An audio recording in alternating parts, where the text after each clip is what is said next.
Assalamualaikum dan selamat pagi. Okey, cikgu harap hari ini kamu sihat-sihat semuanya dan bersedia untuk belajar sejarah. Okey, untuk minggu ini kita masih lagi belajar dalam unit 1 mengenali sejarah. Okey, tajuk untuk minggu ini adalah ruang dan masa. Okey, kamu juga boleh merujuk buku teks, muka surat 10, 11 dan juga 12 sebagai panduan kamu ketika proses pembelajaran. Okey, dalam tajuk ini nanti kita akan membezakan konsep ruang dan masa dalam sejarah. Okey, dan kita juga akan menghuraikan sebab dan akibat dalam peristiwa sejarah. Dah bersedia semua? Jom ke kelas Cikgu Zima. Okey, anak-anak murid semua. Okey, cikgu harap pada akhir pembelajaran nanti kamu akan dapat memahami konsep ruang dan masa dalam peristiwa sejarah. Kemudian, kamu dapat memahami sebab dan akibat berdasarkan peristiwa sejarah.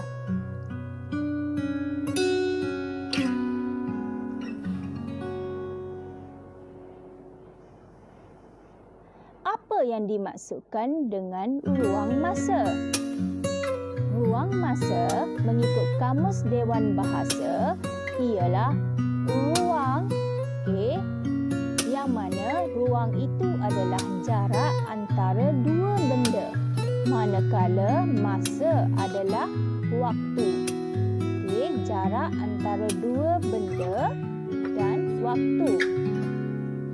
Urutan masa dan kronologi ada juga kaitan dengan ruang dan masa. Kita akan jumpa perkataan urutan masa dan kronologi. Dan kamu perlu ingat, urutan masa dan kronologi memang digunakan dalam mengkaji peristiwa sejarah yang berlaku. Jika kita nak mengkaji sejarah, kita perlu urutan masa ataupun kronologi sesuatu peristiwa untuk mengukuhkan lagi fakta peristiwa sejarah tersebut. Okey, kemudian kita akan lihat konsep masa. Konsep masa. Kalau kamu rujuk dalam buku teks kamu pada muka surat 10, ada konsep masa. Macam mana konsep masa ni? Konsep masa adalah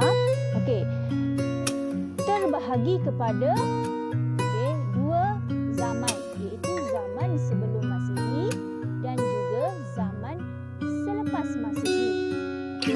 Kalau kamu tengok dalam buku kamu ataupun pada slideshow cikgu ini, 20 SM hingga 10 SM merupakan zaman sebelum Masihi. Manakala kemudian dia beralih kepada zaman selepas Masihi. Kalau kamu tengok berbeza warna tu. 1 hingga 10 Masihi, kita kenali dia sebagai dekad. Dekad. Dekad ni macam tahun lah. Tahun 1 tahun hingga 10 tahun, kita kenali dia sebagai dekad. Tapi awak tak boleh dengar tahun.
Kemudian bila sampai kepada 100 tahun, kita kenali dia sebagai abad. Manakala sampai kepada 1000 Masehi, okey, kita kenali dia sebagai alaf. Okey.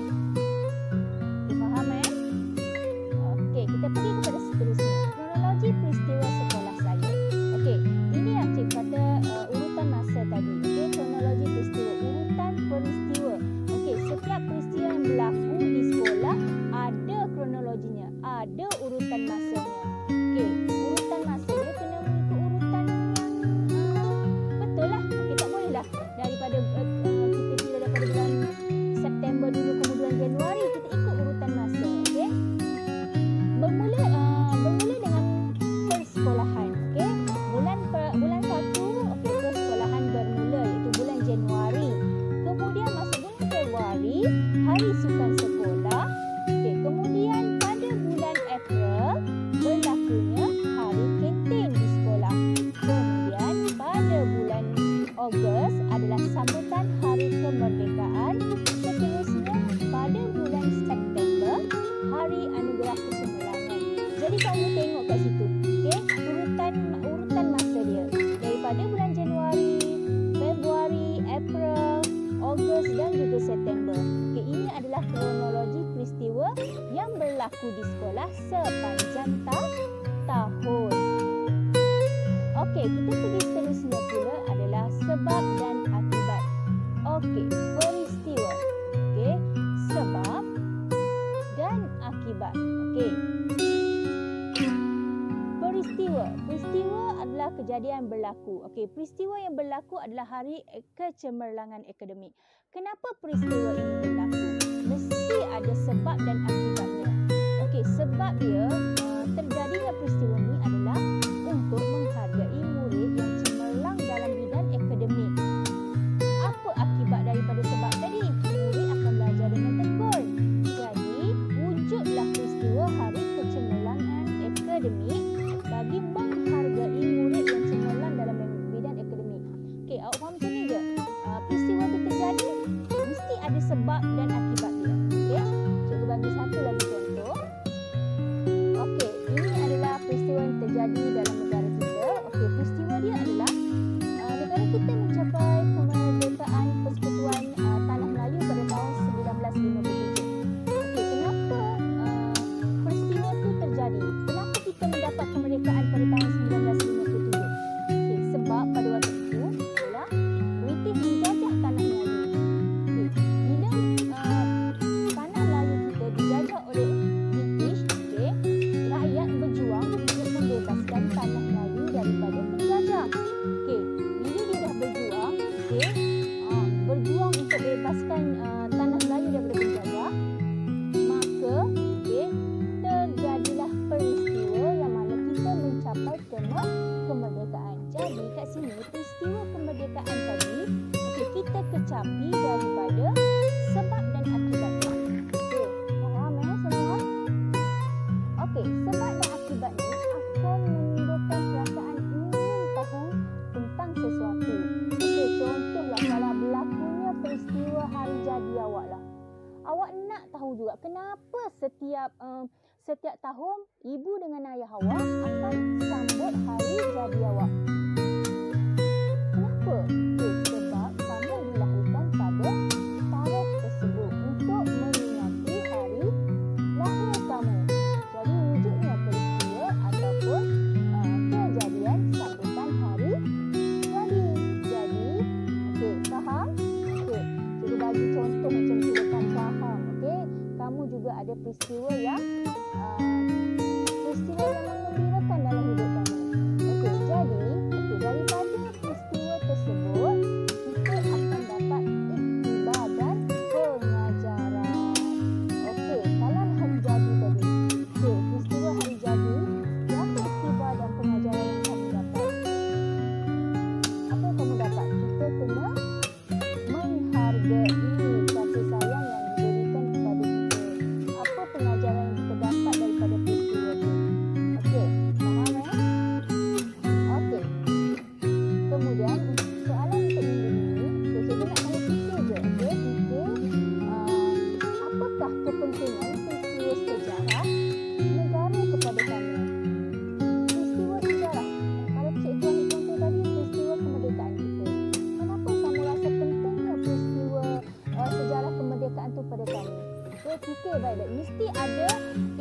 dan pengajaran daripada peristiwa tersebut.